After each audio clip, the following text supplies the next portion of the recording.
as far as these two particular areas are concerned, which have been your champion areas, your focus areas? And what will that mean in terms of the change of the complexion of the company? So sustainability, let's start with sustainability and then I'll come to digitization. You know, it's something which we all care about. We all know the climate change issue is real and it has to be addressed. We in Honeywell have several solutions, but the biggest impact we make is hard to decarbonize sectors. We provide solutions in sectors like air transport to decarbonize sectors like refining, oil and gas, power. And my vision is that how do we make Honeywell even a stronger proposition in energy transition in these solutions? So things like sustainable aviation fuel, hydrogen, carbon capture, HFOs, those are the areas where we can further enhance our play and not only grow Honeywell, but also be a meaningful player for a climate change solution for the planet. On the digital side, we have about $1.5 billion of software business, which we characterize as Honeywell Connected Enterprise. And that serves digital transformation of our customers in aerospace, in process industry, in buildings industry. And my focus area is how we grow that segment in double digits. It's going to be a lot of organic growth to solve problems of our customers in area of sustainability, cybersecurity, asset management. So collectively, these two are going to be a major growth drivers for Honeywell in next few years to come. You know, you talked about organic growth, Vimal, but let's talk about the inorganic aspiration as you expand in each of these areas. Is that going to be something that you want to consciously consider, want to consciously focus on? Is that an option that you are looking at this point in time? Absolutely. Look, Honeywell, we constantly look at our portfolio transformation. You know, it's important that we look what's relevant for our customers and our shareholders. And we constantly look at targets which can, you know, make our portfolio more contemporary. So we're actively working on pursuits. But as you know, that M&A deals are always, probability is still you don't get to the finish line. So it will be a priority, absolutely. And we'll, of course, do it with the responsibility to keep our shareholders' value intact. And at the same time, we want to make our portfolio more relevant in the times to come. You know, I'll get to the portfolio relevance in just a second, but I want to understand from you what the world looks like from your perch at this point, Vimal. You know, continues to be fairly uncertain, continues to be volatile. Even in terms of some of your high growth regions, you know, China, for instance, continues to be a high growth region for you. How are you reading what's going on in the world at this point in time? What are your specific concerns with respect to some of your high growth markets, including China and India? So I would say that when we look at the world from Honeywell lens, the end markets we serve are doing very well. 2/3 of the Honeywell revenue come from aerospace business, air travel related, or energy business, and both have strong demand. So from our lens, the economy is doing well, and we need to perform, you know, take our share in these markets. To your specific question on high growth regions markets like China, India, I will also put in Middle East, ASEAN, etc. I would say for most part, we see strong growth, better than mature markets in many of these regions. India in particular is performing extremely well. Middle East is performing very well. China, we are counting on strong recovery post-COVID because China is about a year behind the rest of the world in COVID recovery. And we do expect a strong 2023 in China, you know. So overall, we have a pretty material play in high growth regions, and you know, we continue to expect to perform better there in the times to come. You know, Vimal, let's talk about India, because you talked about how India is performing well and doing well in the Honeywell portfolio. Now, in terms of the kind of opportunities that you see, especially in with regards to the climate transition, the energy transition aspect that you just spoke of, digitization as well, aviation, of course, a big market now with orders being placed by companies like Air India and others. What is the big bet from an India standpoint for Honeywell today? Yeah, Shereen, I think I missed a few seconds of your question during the transmission. I think your question was how we relate with the growth of India. Honeywell is Yes, and the big our bets for India. Yeah, so our portfolio is perfect fit for where India wants to go at this point of time. Look at what we do and where India wants to go. Honeywell is big in aerospace, and India wants to massively open its air transport sector. We have seen the news of Air India. We have seen the news of how other airlines are acquiring more planes. So that works perfectly for us because we are a big OEM provider for in the aerospace sector. India's big push for infrastructure. So infrastructure is not only roads or trains, but infrastructure is also about hospitals. It's about building new airports, and automating that infrastructure really plays well into Honeywell.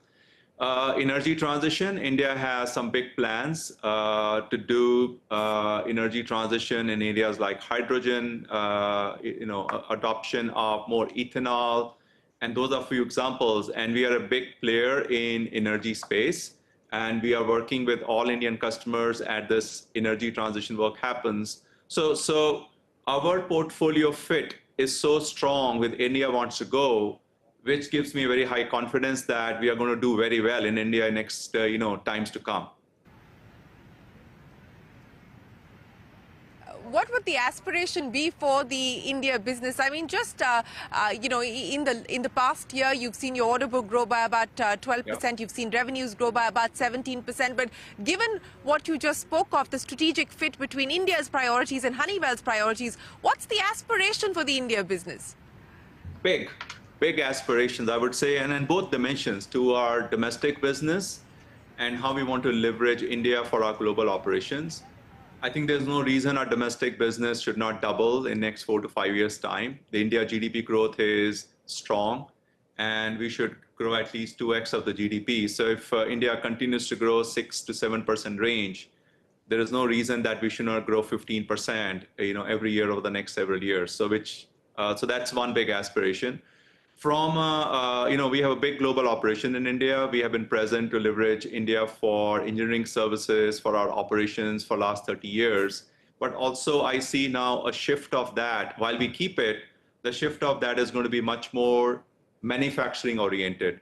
As Make in India becomes more relevant, we see more supply base being available, and we can source more from India. And I'll give an example.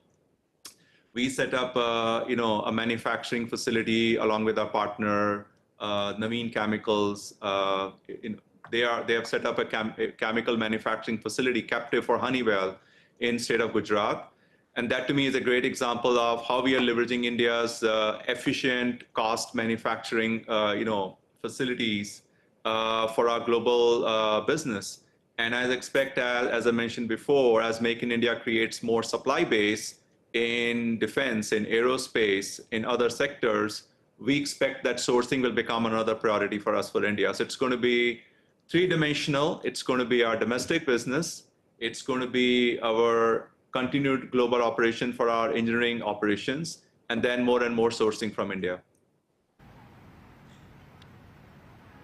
I'll pick up on the sourcing aspiration that you spoke of, Vimal. And what we are seeing at this point in time is a general sort of global reframing of trade. There is, of course, this move towards de-risking supply chains, and India is hoping to be a beneficiary of that. Now, how much of geopolitics is weighing on your decision to source more from India, to manufacture more from India for the world? How much of the India bet is also being taken in the context of this global de-risking that's shaping up? We always believed in manufacturing local for local. So for us, the opportunity is less of de-risking, but more of better cost base and more resiliency. Certainly, that's part of the opportunity for us. But we always historically had manufacturing North America for North America, Europe for Europe, China for China, India for India. So that puts less work on our side to kind of de-risk question which you asked me. We don't have to go through that, but clearly we have an opportunity to leverage the India supply base, which we don't do a lot today. So think about sourcing, castings, plastic parts, chemicals, electronic products. I think the opportunity on that front is way bigger for companies like Honeywell. Mm-hmm. I want to go back to Honeywell and the global portfolio that you are working with at this point in time. How different do you believe the company is likely to look over the next 5 years? Are you also looking at to sort of evaluate your portfolio at this point in time and see what fits, what is relevant, in your words, to take forward, what perhaps has outlived its utility and its purpose? How different could your portfolio look like over the next few years? So if you look at us, we always evolved our portfolio. What Honeywell is in 2023 looks very different from what it was in 2015. Since that time, since last 7-8 years, we had two major spins of our homes business and our turbocharger business. We made several big acquisitions. And if history is an indicator, that's going to continue, in the times to come. And as I mentioned, we really want to focus on those three big macros: automation, air travel, and energy transition. So you expect Honeywell to be heavily focused on these three big themes, and that's how our portfolio will evolve. And most part, our portfolio is like that. There are probably less than 10% of our business which doesn't fit into these three themes. So clearly, when the right opportunity is, we'll do some pruning, and our acquisition will be heavily focused on these three big themes. Mm-hmm. That 10% pruning that you spoke of, do you believe that you're on the cusp of being able to start that out? And what will that pruning eventually entail? Yeah, so those are no one big thing. Thankfully, these are more like product lines. We review that with board, and we have some financial goals. When we are able to achieve those financial goals, we'll evaluate, any divestment opportunity. But we are never in any hurry, because we don't want to do it as a time-bound target.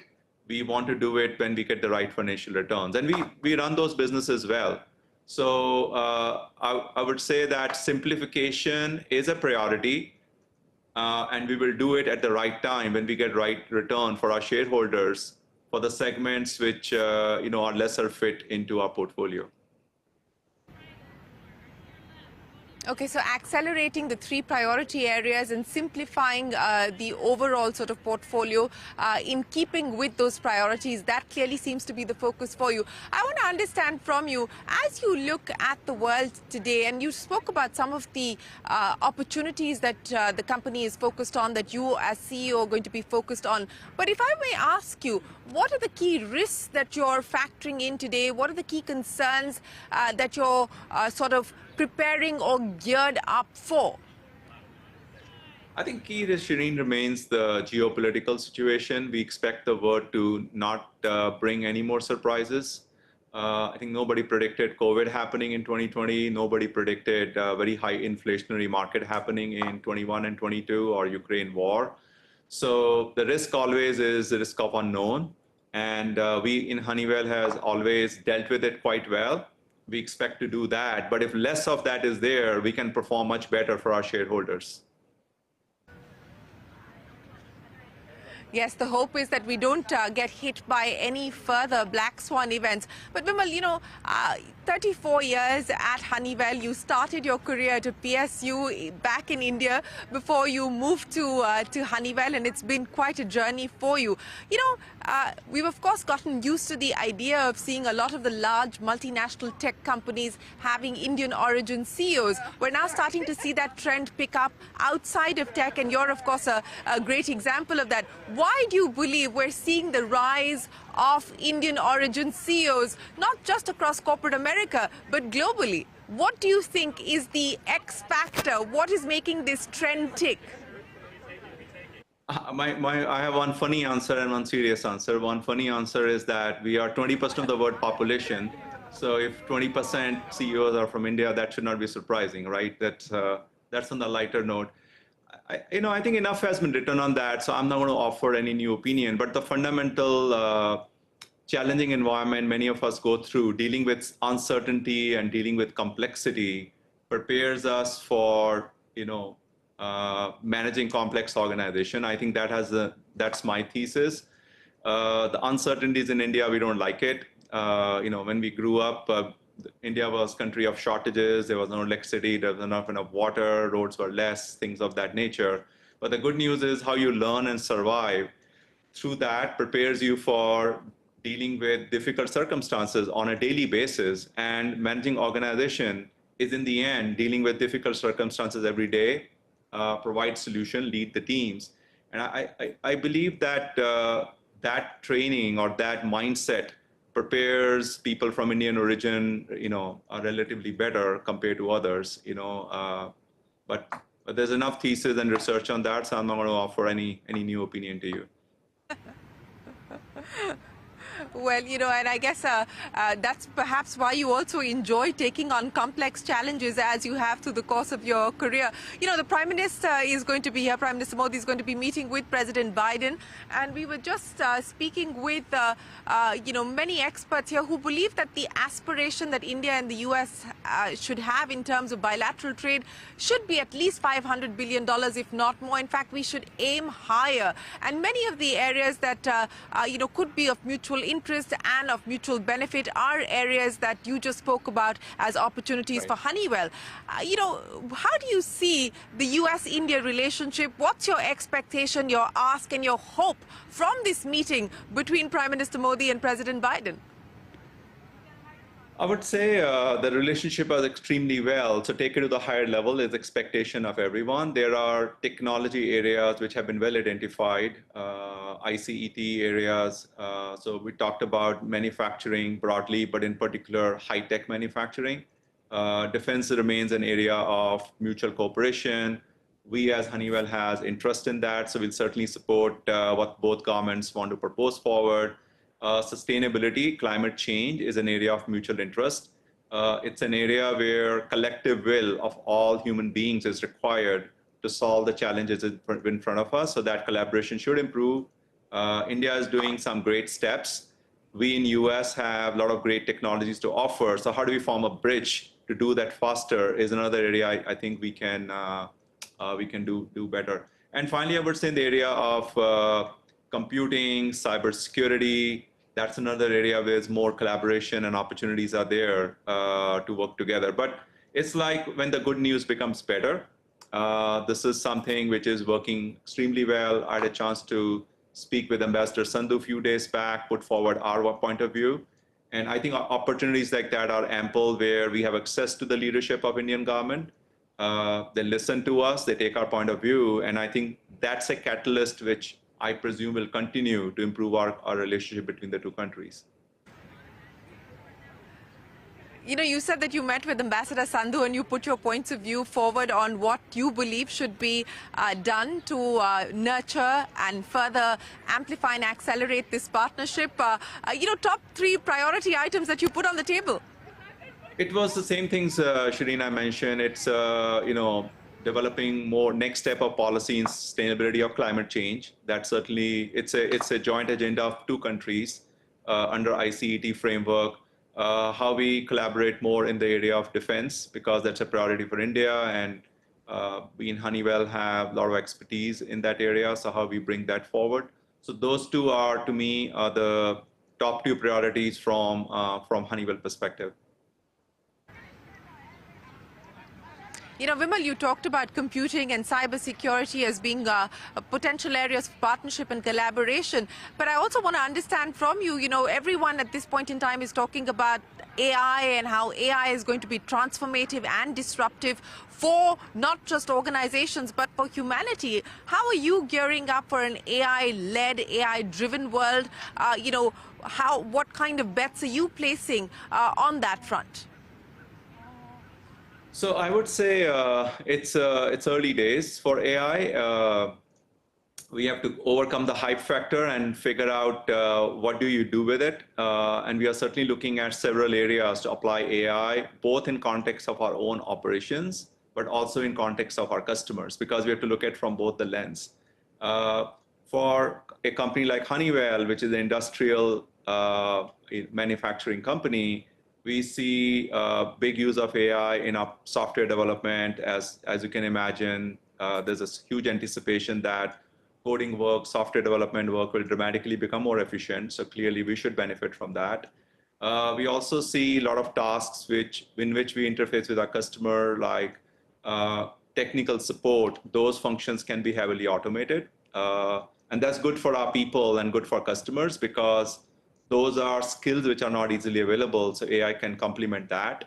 And then on the offering side or on the product side, we believe that a lot of work we do on our software platform, Forge, how we monetize that data for better use for our customers using AI is something we have to evolve. We will work with our customers, our partners, and do that. So I would say it's exciting, but we have to score some runs here to turn that excitement into real business benefit for ourselves and for our customers.